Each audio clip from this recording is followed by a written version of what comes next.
গল্প পালঙ্কে আজ শুনবেন জরাসুর তান্ত্রিক গল্প। লেখক তারাদাস বন্দ্যোপাধ্যায়। আমরা আজকের এই গল্পটি নিয়েছি তান্ত্রিক সমগ্র এই বইটি থেকে। তাহলে এবার শুরু করা যাক।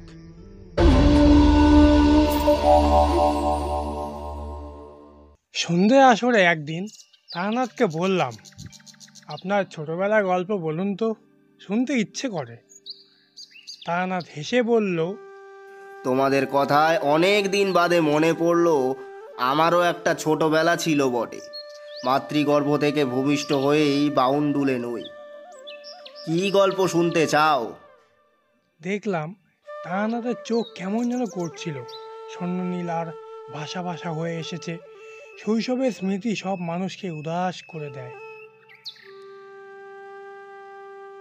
কিশোরী ও আমি দুজনেই বললাম, যা ইচ্ছে বলুন, তুচ্ছ ঘটনাও আপনার মুখে ভালো লাগে শুনতে।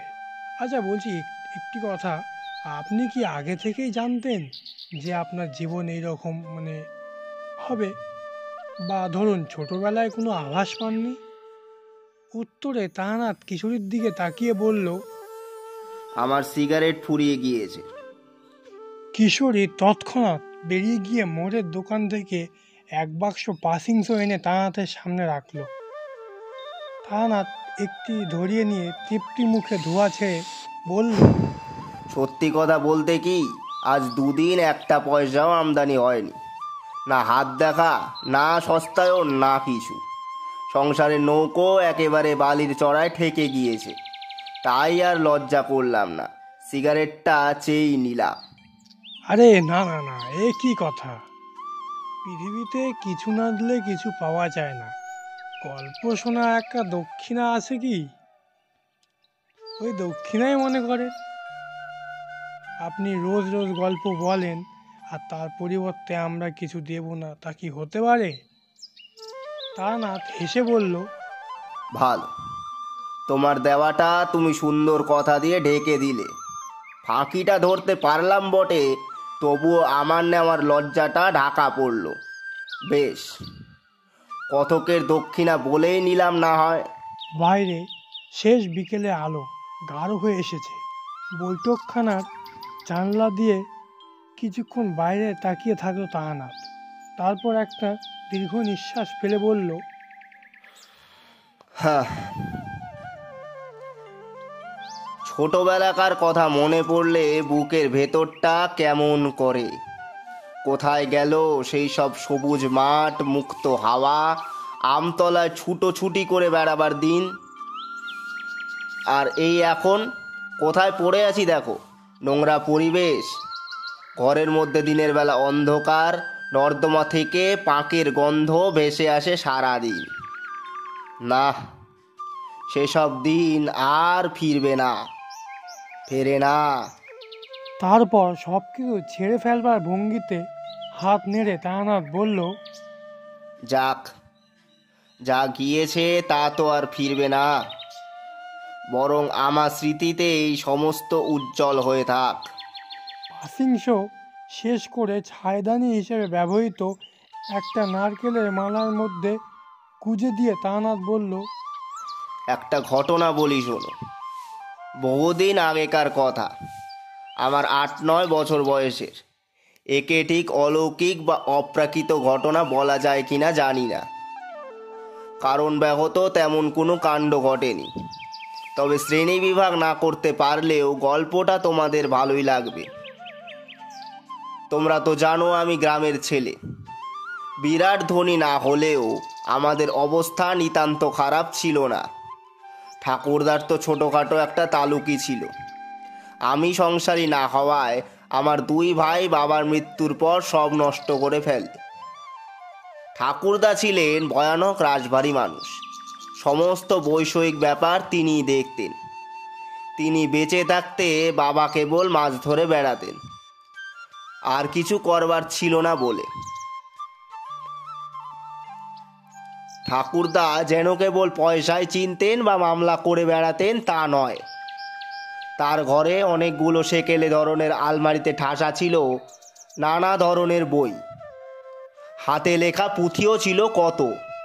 তখন বোঝবার বয়স হয়নি, এখন আন্দাজ করতে পারি কি অমূল্য সম্পদ ছিল সেই সব বই। কিন্তু সে সমস্ত আমার ভাইয়েরা নষ্ট করেছে। কে কোথা দিয়ে নিয়ে গিয়েছে তা বলা সম্ভব নয়। রোজ রাত্রিরে ঠাকুরদা লণ্ঠনের আলোয় বসে পড়াশুনো করতেন। কথা বলতেন কম, কিন্তু যখন বলতেন বোঝা যেত যে বিষয় বলছেন তাতে তার গভীর জ্ঞান রয়েছে। নিদারুণ ব্যক্তিত্ব ছিল। কারো সঙ্গে মতবিরোধ হলে তিনি ঝগড়াও করতেন না, যুক্তিও দেখাতেন না। কেবল মুখ থেকে ফর্সি নোলটা নামিয়ে তার দিকে ঠান্ডা চোখে তাকিয়ে থাকতেন, তাতেই কাজ হতো। আমি ছিলাম সবার আদরের ছেলে। কাকারা তখনও বিয়ে করেননি, আমার ভাইয়েরাও জন্মায়নি। কোনো কিছু ভাগ করে নেবার অভ্যেস হয়নি তখনও। এই সময় আমাকে নিয়ে বাড়ির সবাই খুব বিব্রত হয়ে পড়ল। বললাম, কেন?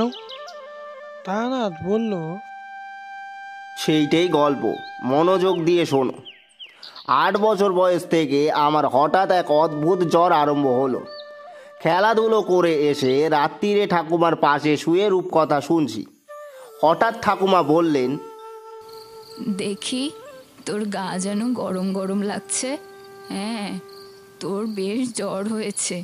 কি করে হলো? চুরি করে আচার খেয়েছিলি? বললাম, না তো। তাহলে জ্বর হলো কেন? যাকগে, আজ রাত্রিরে তোর ভাত খেয়ে কাজ নেই। দুধ সাবু করে দিচ্ছি, খেয়ে শুয়ে থাক। কাল দুপুরে রুটি খাবি। শরীর একটু টেনে গেলে জ্বর কমে যাবে। তাই করা হলো। কিন্তু পরপর 3 দিন রুগীর পথ্য করার ফলেও জ্বর কমল না। তখনকার যুগে লোকে কথায় কথায় ডাক্তার দেখাতো না, আর গ্রামে গঞ্জে অত ডাক্তারই বা কোথায়। বাবা কেবল একবার বললেন, ছেলেরা বড় দুষ্টু হয়েছে, সারাদিন টোটো করে ঘুরে অসুখ বাঁধালো। ওকে একটু শিউলি পাতার রস খাইয়ে দিও তো। মোটের ওপর আমার অসুখটাকে কেউ বিশেষ আমল দিল না, দেবার কথাও নয়। জ্বরজারি বাচ্চাদের হয়ে থাকে, আবার সেরেও যায়। কিন্তু দিন 10 বাদেও যখন আমার জ্বর কমলো না, তখন সবার টনক নড়ল। ঠাকুরদার কানে সহসা সংসারের কোনো খবর পৌঁছয় না। নিজের ঘরে বইপত্র আর দলিল দস্তাবেজ নিয়ে মগ্ন থাকেন। আমার জ্বরের 10ম দিনে ঠাকুরদা এসে খাটের পাশে দাঁড়িয়ে হাত দিয়ে গায়ের উত্তাপ দেখলেন। ঠাকুমা লম্বা ঘোমটা দিয়ে পাশে দাঁড়িয়েছিলেন। তাকে বললেন, আগে আমাকে খবর দাওনি কেন? তারপর বাবার দিকে ফিরে বললেন, কাল সকালে উঠে মহকুমা শহর থেকে জীবন ডাক্তারকে ডেকে আনবে। বাবা ক্ষীণ স্বরে বললেন, আগে জীবন ডাক্তার? হ্যাঁ, ঘোড়ার গাড়ি করে নিয়ে আসবে। আরো আগে আনা উচিত ছিল। টাইফয়েড হয় তাহলে কি হবে ভেবে দেখেছো?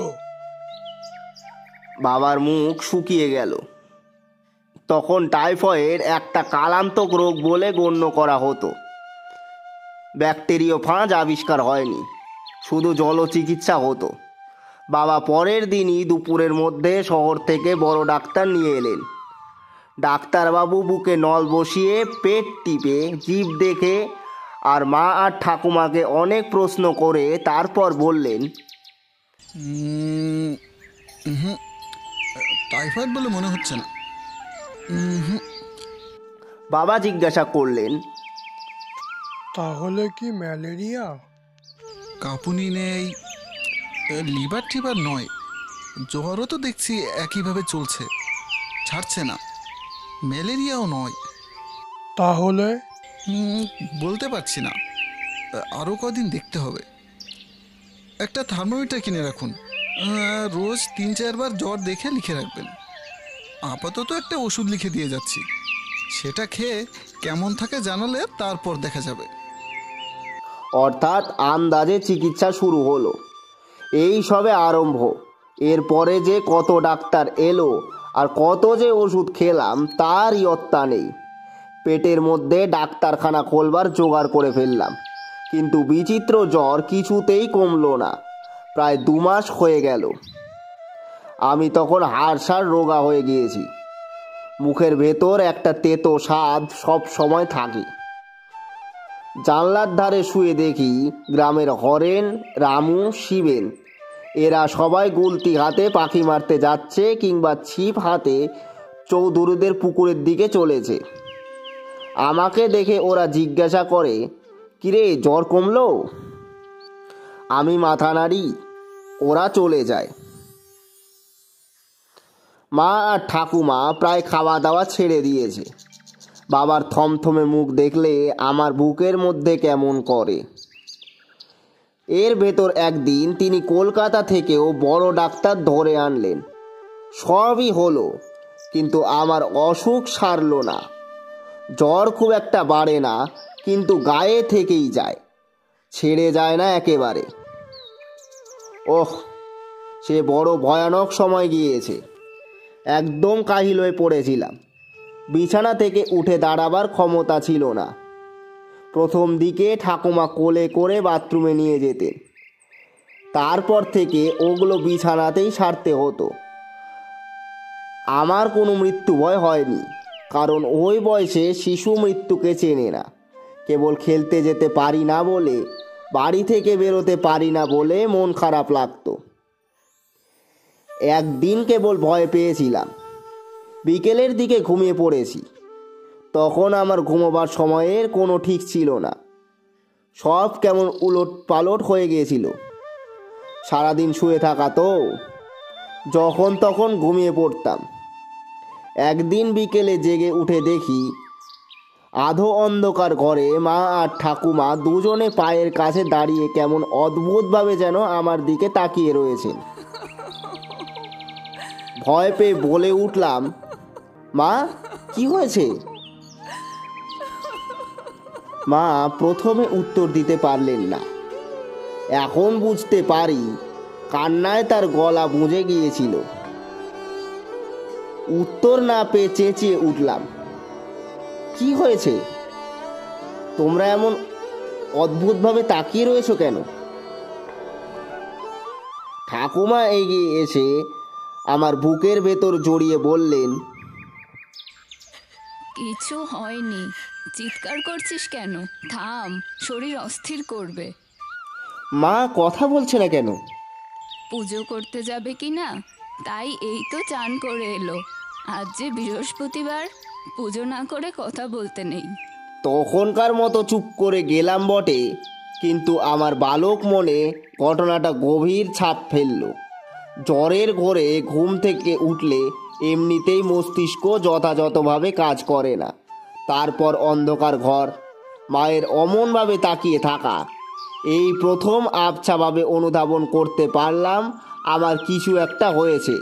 সেই জন্য বাড়ির সবাই চুপ করে রয়েছে। 2 মাস হয়ে যাওয়ার পর ঠাকুমা বাবাকে আবার কলকাতা পাঠালেন। যে বড় ডাক্তার আমাকে দেখে গিয়েছিলেন তাকে আবার নিয়ে আসা হলো। ডাক্তারবাবু অনেকক্ষণ ধরে আমাকে দেখলেন, নানা রকম জিজ্ঞাসাবাদ করলেন, তারপর চুপ করে রইলেন।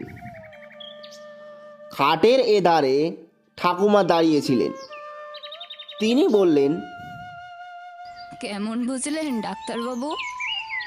আমাকে আর লজ্জা দেবেন না, আমি কিছুই বুঝতে পারছি না। সব রকম পরীক্ষা হয়ে গিয়েছে, জ্বর ছাড়া অন্য কোনো উপসর্গও নেই।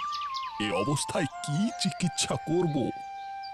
অন্য ডাক্তার হলে লজ্জা বাঁচানোর জন্য যা হোক কিছু প্রেসক্রিপশন করে দিয়ে যেত, কিন্তু তা করতে আমার বিবেকে বাধে।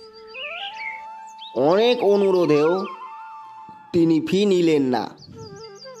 ডাক্তার হাত জোর করে বললেন, না মশাই, টাকা নিতে পারবো না। এখনো পুরোপুরি চশমখোর হতে পারিনি। যদি একান্তই না ছাড়েন তবে আমার ফেরবার ভাড়াটা বরং দিন। গ্রাম্য বাঙালি পরিবারের যা বৈশিষ্ট্য। এরপর সবাই দৈব ওষুধের সন্ধানে ব্যস্ত হয়ে পড়লেন। নারায়ণপুরে কে নাকি ঠাকুর পেয়েছে, সেখানে গিয়ে ধর্ণা দিলে ওষুধ পাওয়া যায়। নারায়ণপুর আমাদের গ্রাম থেকে প্রায় 20-25 মাইল দূরে। অন্য কেউ গেলে হবে না, রুগীকেও অবশ্যই যেতে হবে। তা অম্লচুলের বা মৃগী রুগী হলে না হয় গেল, কিন্তু 2 মাস ভুগে আমি তখন বিছানা ছেড়ে উঠতে পারি না। আমি অত পথ যাব কিভাবে? বাবা ভেবে ভেবে উপায় বার করলেন। ঘোড়ার গাড়িতে যেতে পারবো না, কারণ ঝাঁকুনিতেই মরে যাব তাহলে। বাবা বললেন, ওকে পালকিতে নিয়ে যাব। দাঁড়াও, একটা পালকি ব্যবস্থা করি। পালকিতে আমাকে নিয়ে ঠাকুরমা চললেন। বাবা ঠাকুরদা পেছন পেছন এলেন গরুর গাড়িতে। মন্দিরের ভেতর ঠাকুমার কোলে সারা রাত শুয়ে রইলাম। সে সময় অতিরিক্ত ভোগে আমার যেন মাথার মধ্যে গোলমাল হয়ে গিয়েছিল। প্রায় রাত্রেবেলা আবোল তাবোল স্বপ্ন দেখতাম। এখানেও শেষ রাত্রিরে কি একটা হিজিবিজি স্বপ্ন দেখলাম, তার কোনো মাথা মুন্ডু নেই। এমনকি সকালে মনেও করতে পারলাম না। সেবায়েত সকালে এসে জিজ্ঞাসা করলো, কিছু আদেশ পেয়েছো খোকা? আদেশ কাকে বলে? ঘাবড়ে গিয়ে বললাম, আগে না তো, তবে একটা স্বপ্ন দেখেছি। কি স্বপ্ন? তা এখন মনে পড়ছে না। সেবায়েত বলল, তা যাকগে, ও দেখলেই হবে। কি সব পুজো দেওয়া হলো, একটা মাদুলি ঝুলিয়ে দেওয়া হলো আমার হাতে। সেবায়েত কোষায় করে অনেকখানি চরণামৃত এনে আমাকে হাঁ করে খাইয়ে দিল, তাতে বহুদিনের ফুল বেলপাতার গন্ধ। আবার পালকি করে বাড়ি। মাদুলিতে কি ফল হলো তা বুঝতে পারা গেল না, কিন্তু চরণামৃত খেয়ে জ্বরের ওপর আমার হলো ভয়ানক পেট খারাপ। অসুখ চলতেই লাগলো। দিন 10 বাদে বাবা একদিন টান দিয়ে মাদুলিটা ছিঁড়ে বাইরে ফেলে দিলেন। একদিন সময় সন্ধেবেলা, পরিষ্কার মনে পড়ছে দৃশ্যটা। ঠাকুরদা এসে আমার বিছানার পাশে দাঁড়ালেন। বাবা বাইরের কাজকর্ম সেরে আগে থেকেই এসে বসেছিলেন। ঠাকুরদা অনেকক্ষণ চুপ করে দেখে বললেন, কেমন আছিস আজ? ভুগে ভুগে কেমন আছি বোঝবার ক্ষমতা লুপ্ত হয়েছিল, তাই বললাম, ভালো আছি। ঠাকুরদা বললেন, তোর জন্য একটা পুজো করতে হবে, বুঝলি? তাহলে তোর অসুখ সেরে যাবে। বাবা অবাক হয়ে জিজ্ঞাসা করলেন, পুজো? কি পুজো? ঠাকুরদা আমার পায়ের কাছে বিছানায় বসলেন। বললেন, কাল রাত্রিরে পড়তে পড়তে একটা জিনিস পেলাম, ভগবানই পাইয়ে দিয়েছে বলতে পারো। আমার ঠাকুরটা নরনাথ গৌরতান্ত্রিক ছিলেন, তা তো তোমরা জানোই। তন্ত্র সাধনায় অনেক বই ছিল তার, তারই মধ্যে বেশিরভাগই হাতে লেখা পুঁথি। কিছু নষ্ট হয়েছে, কিছু চুরি গিয়েছে, আবার কিছু রয়ে গিয়েছে। তারই একটা বই পড়তে গিয়ে কাল রাত্রিরে একটা ঘটনা বললাম, বুঝলে? লেখক বলেছেন, যদি কারো দীর্ঘদিন ধরে কালান্তর জ্বর চলতে থাকে এবং কিছুতেই সে জ্বর না সারে, তাহলে বুঝতে হবে তাকে জরাসুরে আক্রমণ করেছে। জরাসুর আবার কে? সে তোমাকে বোঝানো কঠিন। জরাসুরকে দেবতাও বলতে পারো, আবার অপদেবতাও বলতে পারো। এরা শুধু অনিষ্ট করতে পারে। পুঁথিতে লিখেছে, জরাসুরের বিধি মতো পুজো করলে জ্বর কমে যায়। না, ও পুজো তোমায় করতে হবে না। কেন? না, ওসব ঠাকুরের নামই শুনিনি কখনো। আর কি বা নামের ছিরি, শুনলেই শরীর হিম হয়ে আসে। দরকার হলে চেনা জানা ভালো ঠাকুরের পুজো করো, ও তোমায় করতে হবে না। ঠাকুরদা বাধা পেয়ে রেগে গেলেন। তিনি কারো পরামর্শে মত বদলাবার পাত্র ছিলেন না। নিজে যা ভালো বুঝতেন তাই করতেন। বললেন, বকো না তো, আমি কি আমার নাতির খারাপ চাই? আমি ঠিকই করেছি। আমার ঠাকুরদার পুঁথি বহুদিন আগেকার, মস্ত 1 শতকের লেখা। তা কি কখনো ভুল হতে পারে? ভগবানই পাইয়ে দিয়েছেন, তা এ পুজো করবে কি করে? মন্তর তন্তর পাবে কোথায়? ঠাকুরদা খুশি হয়ে বললেন, এটাই তো মজা। জড়াসুরের পুজো সমস্ত বিধি এই বইতেই সংস্কৃতে লেখা রয়েছে। দেখবে, তারাও দেখাই। একটু বাদেই ঠাকুরদা তার পুঁথি নিয়ে ফিরে এলেন। পুরনো দিনের হাতে তৈরি কাগজের পুঁথি, তাতে মোটা খাগের কলমে কালো কালিতে লেখা অক্ষর। বলা বাহুল্য, মা বা ঠাকুমা কেউই বিন্দু বিসর্গ বুঝলেন না, কিন্তু ঠাকুরদা মহা উৎসাহে খড়খড় করে দুর্বোধ্য সংস্কৃত পড়ে গেলেন অনেকখানি। তারপর এক জায়গায় থেমে গিয়ে বললেন, এই হলো পুজোর নিয়ম আর মন্ত্র, বুঝতে পারলে তো? দেব ভাষার মোহ বড় সাংঘাতিক। ঠাকুমা মাথা হেলিয়ে সম্মতি জানালেন। ঠাকুরদা বললেন, আমার ভাগ্য খুব ভালো। ঠিক এরপরে পুঁথির পাতাটা কিছুটা পুড়ে গিয়েছে, এই দেখো। দেখলাম সত্যি পাতার অর্ধেকটা কিভাবে যেন পুড়ে গিয়েছে বটে। ঠাকুরদা বললেন, তাতে অবশ্য কোনো ক্ষতি হবে না। পোড়া জায়গাটার আগেই পুজো বিধি সম্বন্ধে লেখাটা শেষ হয়ে গিয়েছে। আর 12 দিন বাদে অমাবস্যা, ওই দিনই পুজো দেব। বাবাকে বললেন,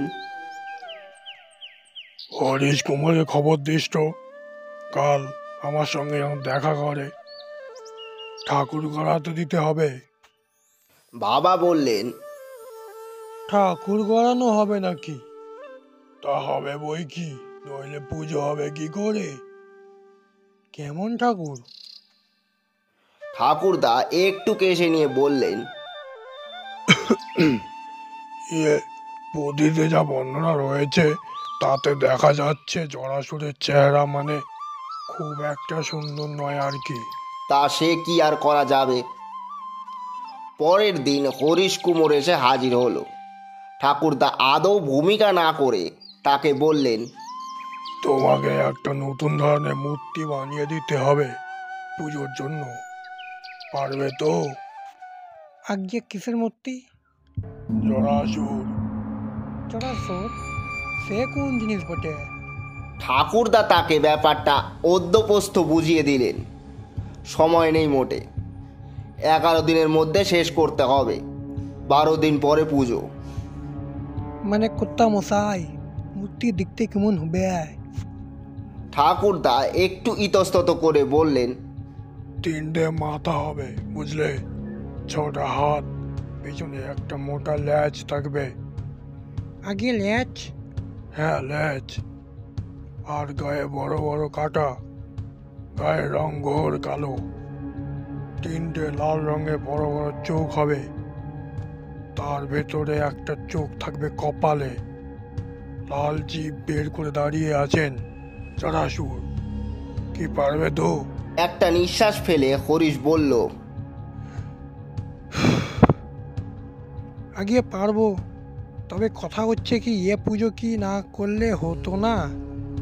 কেমন কেমন ঠেকছে যেন। আরে রাখো তো তুমি, দেখি মেয়েদের মতো আরম্ভ করলে। যে রোগের যে ওষুধ, বুঝলে না? যাও কাজ করো গে। জড়াসুরের পুজো নাকি বসত বাড়ির ভেতরে করতে নেই, তাই আমাদের বাড়ির বাইরে যে বড় মাঠের মতো জমি পড়েছিল সেখানে শামিয়ানা খাটিয়ে জড়াসুরের মূর্তি বানানো আরম্ভ করে দিল হরিশ কুমোর। ইতিমধ্যে গ্রামে এবং গ্রামের বাইরে রটে গিয়েছে ঠাকুরদা নাতির অসুখের জন্য কি এক বিকট মূর্তি বানিয়ে পুজো করছেন। রোজ সকাল থেকে শামিয়ানার তলায় ব্যাপারটা চাক্ষুষ দেখবার জন্য ভিড় লেগে থাকতো। হরিশ কুমোরও ওস্তাদ লোক। এখন বুঝি মানুষটা খাঁটি শিল্পী ছিল। কেবলমাত্র বর্ণনা শুনে অভূতপূর্ব কিছু সৃষ্টি করা তো 4টিখানি কথা নয়। সুন্দরকে যে সৃষ্টি করে সে যেমন বড় শিল্পী, আবার ভয়ানক বিভৎস রস যে সৃষ্টি করতে পারে সেও বড় শিল্পী বই কি। হরিশ মাথা ঘামিয়ে এমন এক বিকট মূর্তি তৈরি করলো যা দেখে পুজোর দিন আমার হৃদকম্প উপস্থিত হয়েছিল। এদিকে সব আয়োজন মোটামুটি হয়ে গেল, শুধু পুরুত ঠিক করা বাকি।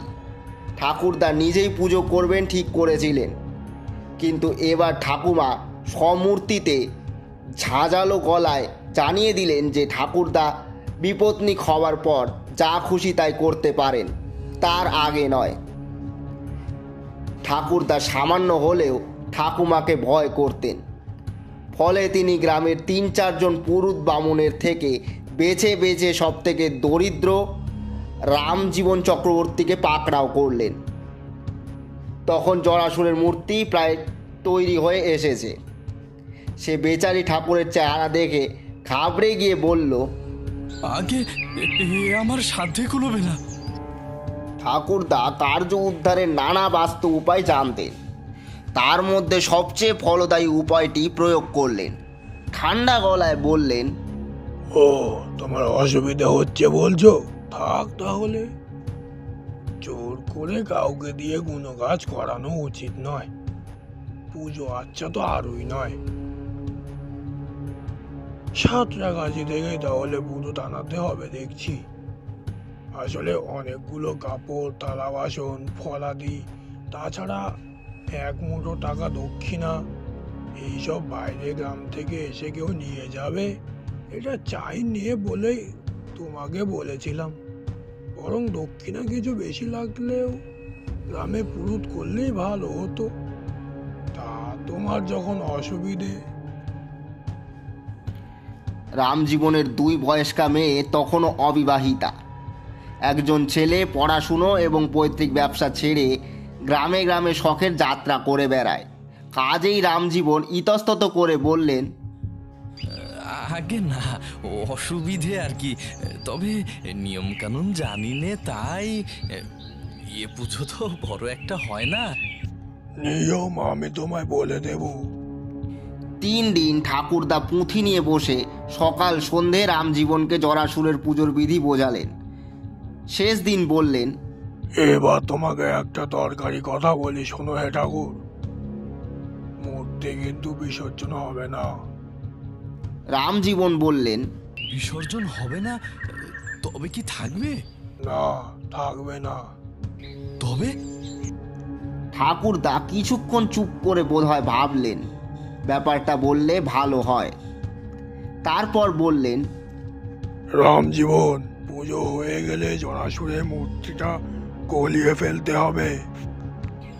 গলিয়ে ফেলতে হবে মানে ওপর থেকে জল ঢেলে মাটি গলিয়ে?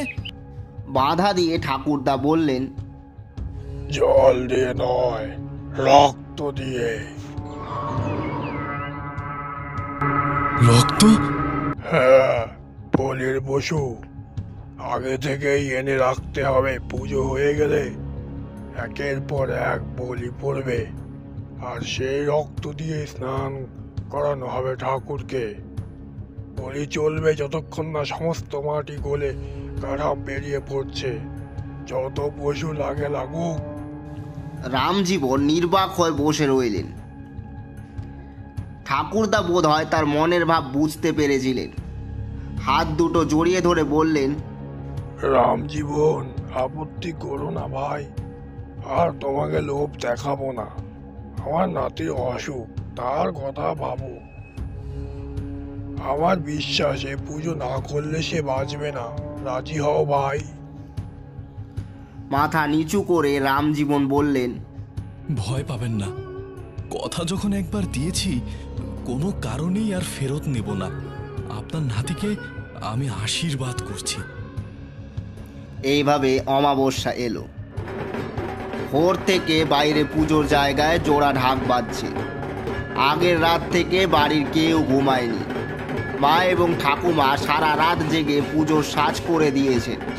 সাধারণত সেই সময় কারো বাড়ি কোনো কাজ উপস্থিত হলে পাড়ার সবাই সাহায্য করতে আসতো, কিন্তু জরাসুরের মূর্তি দেখে কারো সে সদিচ্ছা জাগেনি। তবে আগে না এলেও পুজোর দিন সকাল থেকেই আশেপাশের 4-5 গানা গ্রাম থেকে লোকজন এসে ভিড় করলো। তাদের মধ্যে মূর্তির সামনে কুশাসনের ওপর স্নান করে কারোদের কাপড় পরে, বসে আছেন রামজীবন চক্রবর্তী। তার হাতে কোষ্ঠীর মতো গোল করে পাকানো কাগজ। তাতে তিনি ঠাকুরদার পুঁথি থেকে পুজোর মন্ত্র নকল করে নিয়েছেন। বেলা 9টা নাগাদ ঠাকুরদা আমার বিছানার পাশে এসে কপালে হাত দিয়ে জ্বর দেখলেন। তারপর নরম গলায় জিজ্ঞেস করলেন, খুব কি কষ্ট হচ্ছে দাদু? বললাম, হ্যাঁ। মাথায় হাত বুলিয়ে দিয়ে ঠাকুরদা বললেন, আর ভয় নেই, এবার সেরে যাবে। নাও ওঠো তো দেখি, আমার সঙ্গে চলো। ঠাকুমা বললেন, না না, ওকে কোথায় নিয়ে যাচ্ছ? ও এখানেই থাক। ঠাকুরদা মৃদু গলায় বললেন, কিন্তু পুজোর জায়গায় ওকে থাকতে হবে যে। না, ও যাবে না।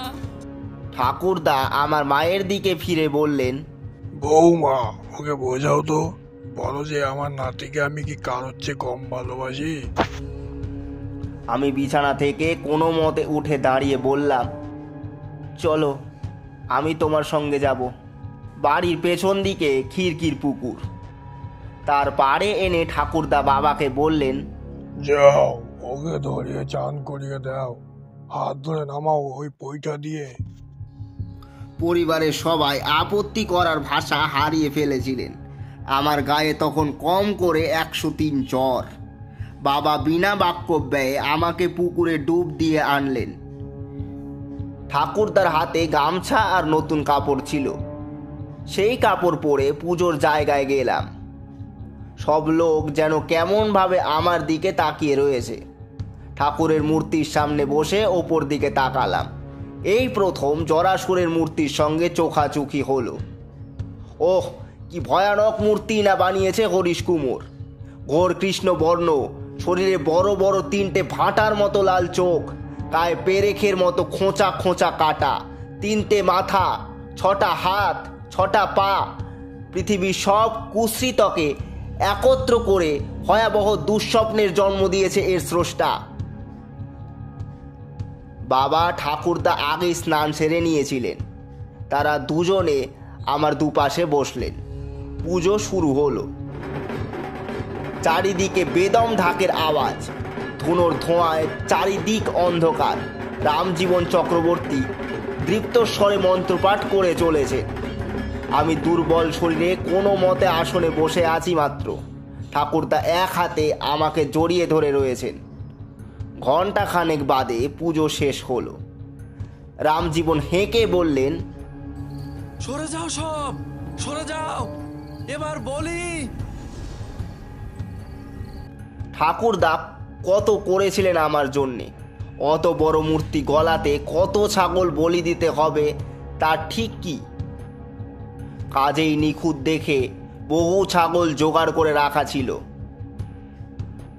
ঠাকুরদার ইঙ্গিতে নিবারণ কামার রামদা হাতে এগিয়ে এসে কাজ শুরু করলো। সমবেত সবাই নির্বাক আতঙ্কে তাকিয়ে দেখছে। এত মানুষ জড়ো হয়েছে সেখানে, কিন্তু এতটুকু শব্দ নেই কোথাও। জরাসুরের শরীর বেয়ে গড়িয়ে পড়ছে টাটকা রক্তের ধারা। সেই লাল রক্তে স্নান করে বিকট মূর্তিকে বিকটতর লাগছে। একটু একটু করে ধুয়ে যাচ্ছে রক্ত, গলে যাচ্ছে চোখ মুখ। বিকট অর্ধগলিত তাঙ্গে কি বিভৎস লাগছে দুঃস্বপ্নের দেবতা। বেশিক্ষণ তাকাতে পারলাম না, চোখ সরিয়ে নিলাম। পেছনে তাকিয়ে দেখি অনেকেই এই দৃশ্য সহ্য করতে পারেনি। কখন নিঃশব্দে পুজো মণ্ডপ শূন্য হয়ে এসেছে। সেই শূন্যতার মধ্যে কেবল একটু বাদে বাদে উঠছে নামছে নিবারণ কামারের রামদা।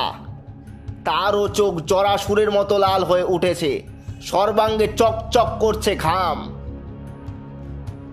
এক সময় চারিদিকে রঙিন থকথকে কাদার মধ্যে জরাসুরের মূর্তির অব্যয়হীন কাঠামোটা দাঁড়িয়ে রইল কেবল, আর সব নিশ্চিহ্ন হয়ে গিয়েছে।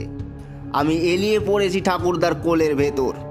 ঠাকুরদা বুকের মধ্যে ধরে আমাকে বাড়িতে নিয়ে এলেন। আবার আমাকে বিছানায় শুইয়ে দেওয়া হলো। অবস্থা দেখে ঠাকুমা আমার মাথা কোলে নিয়ে বসলেন। বাবা নিজে বাতাস করতে লাগলেন পাখা দিয়ে। মা চোখে আঁচল দিয়ে কাঁদছেন, কেবল ঠাকুরদা অবিচলিত। তিনি তখনই আবার বেরিয়ে গেলেন। জরাসুরের কাঠামোটা নদীর ধারে নিয়ে গিয়ে দাহ করে ফেলতে হবে, তাই নাকি নিয়ম। কিন্তু আশ্চর্য ব্যাপার কি জানো, জরাসুর জাগ্রত দেবতা বলেই হোক বা ঠাকুরদার দৃঢ় ইচ্ছাশক্তির ফল হিসেবেই হোক, সবাইকে অবাক করে পরের দিন আমার জ্বর ছেড়ে গেল এবং আর এলো না। তারপরেও কিছুদিন বাড়ির সবাই ভয় ভয় থাকতো। একটু বাদে বাদে আমার কপালে হাত দিয়ে দেখা হতো, কিন্তু সত্যি জ্বর আর এলো না। ঠাকুরদার সম্মান দারুণ বেড়ে গেল।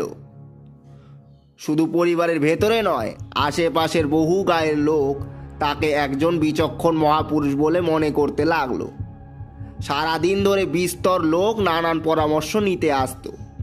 ফুর্তির চোটে ঠাকুরদা অর্ডার দিয়ে কাশি থেকে উৎকৃষ্ট অঙ্গুরি তামাক আনালেন। অবশ্য এ সম্মান বেশি দিন ভোগ করতে পারেননি তিনি। আমার জ্বর সারার ঠিক 6 মাসের মাথায় ঠাকুরদা মারা যান। সোনার পিঞ্জিরায় আমার কইরা গেলা খালি। যন্ত্রণাহীন মৃত্যু, কাউকে কষ্ট দিলেন না, বিছানাতেও পড়ে রইলেন না।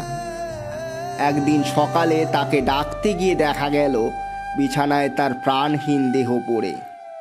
রাত্রিরে ঘুমের মধ্যে কখন প্রাণ বেরিয়ে গিয়েছে, বোধহয় মৃত্যু আসন্ন অনুভব করে ইষ্টমন্ত্র জপ করছিলেন, কারণ ডান হাতের বৃদ্ধাঙ্গুষ্ঠ দিয়ে কর ধরা ছিল। সবাই বলল সন্ন্যাস যোগ। এইভাবে ঠাকুরদা চলে গেলেন।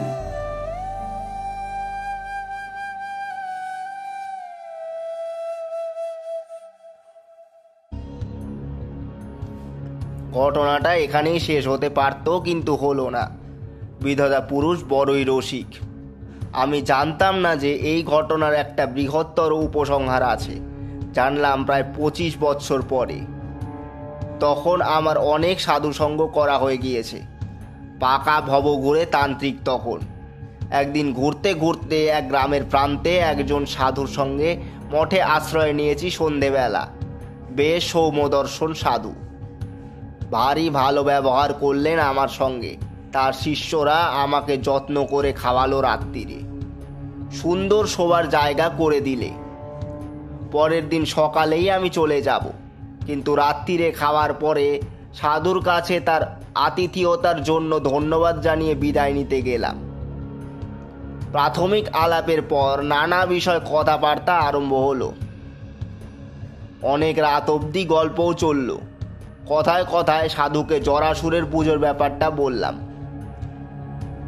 শুনে সাধু চমকে আমার দিকে তাকিয়ে বললেন, সে কি, তোমার ঠাকুরদা জরাসুরের পুজো করেছিলেন? সে যে বড় সাংঘাতিক দেবতা, তার কথা তোমার ঠাকুরদা জানলেন কি করে? বললাম, ঠাকুরদার অনেক পুরনো পুঁথি ছিল, আমাদের পারিবারিক সম্পত্তি তাতেই পেয়েছিলেন। সাধু বললেন, কিন্তু সমস্ত বিবরণ পড়েও তিনি পুজোয় নেমেছিলেন। পুজোর সংকল্প কার নামে হয়েছিল? বললাম, ঠাকুরদার নামেই। বাবা নিজের নামে করতে চেয়েছিলেন, ঠাকুরদা রাজি হননি। পুঁথিটা আস্ত ছিল? এবার আমার মনে পড়ে গেল। বললাম, না, শেষের পাতার অর্ধেক কিভাবে যেন পুড়ে গিয়েছিল। অবশ্য তাতে কোনো ক্ষতি হয়নি। সাধু বললেন, হয়েছে, ক্ষতি হয়েছে। অবাক হয়ে বললাম, কিরকম? সাধু উঠে গিয়ে ভেতর থেকে একটা পুঁথি নিয়ে এলেন। আমাকে বললেন, এই দেখো, আমার কাছেও এক খণ্ড আছে। শেষ পাতা পুড়ে না গেলেও ঠাকুরদা দেখতে পেতেন। জরাসুরের পুজোর নিয়মে শেষে সাবধান করে লিখে দেওয়া আছে, যার নামে সংকল্প হবে 6 মাসের মধ্যে তার মৃত্যু হবেই। 6 মাস পরেই তো তোমার ঠাকুরদা মারা গিয়েছিলেন বলছো। সোনার পিঞ্জিরায় আমার কইরা গেলা খালি রে।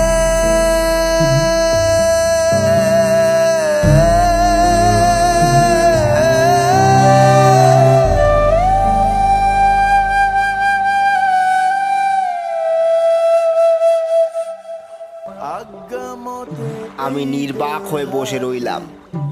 আজ কোথায় বা স্নেহময় ঠাকুরদা, কোথায় বা ঠাকুমা, কোথায় মা বাবা? সব স্বপ্নের মতো মিলিয়ে গিয়েছে। একটু পরে বললাম, সাধুজি, আপনার বোধহয় একটু ভুল হচ্ছে। উনি বিস্মিত হয়ে বললেন, ভুল? হ্যাঁ, ও পাতাটা আস্ত থাকলেও ঠাকুরদা পুজো করতেন। আমি ঠাকুরদার নয়নের মণি ছিলাম। সাধু চুপ করে রইলেন। আমিও আর কিছু বললাম না, কিন্তু আর একটা কথা আমার মনে ঘোরাফেরা করছিল। এখন তো দৃঢ় বিশ্বাস, তা হচ্ছে ঠাকুরদা নিজেই ওই পাতার শেষটা পুড়িয়ে ফেলেছিলেন, পাছে কেউ যদি পড়ে ফেলে তাকে বাধা দেয় তাই। আমাকে ঠাকুরদা বড় ভালোবাসতেন। তারানাথ গল্প থামিয়ে চুপ করে রইল। জল চকচক করছে নাকি তার চোখে। এই প্রথম আমি আর কিশোরী তারানাথের গল্পের শেষে বিশ্বাস অবিশ্বাস নিয়ে কোনো প্রশ্ন ওঠাতে পারলাম না। শেষ হলো জরাসুর তারানাথ তান্ত্রিক গল্প, লেখক তারাদাস বন্দ্যোপাধ্যায়।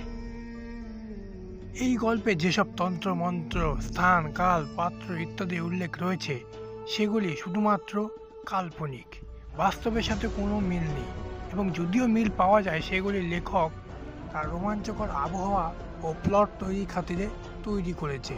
আমরা আশা করব গল্প পালঙ্কের শ্রোতারাও কুসংস্কার মুগ্ধ হয়ে এই গল্পটিকে শুনেছেন। আজ এ পর্যন্তই, ফিরছি আমরা পরের সপ্তাহে। ধন্যবাদ।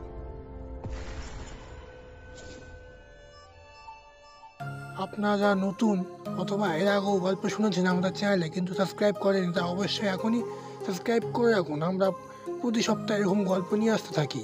এছাড়াও আপনাদের বন্ধু বান্ধবদের সাথে এই গল্পটি শেয়ার করুন।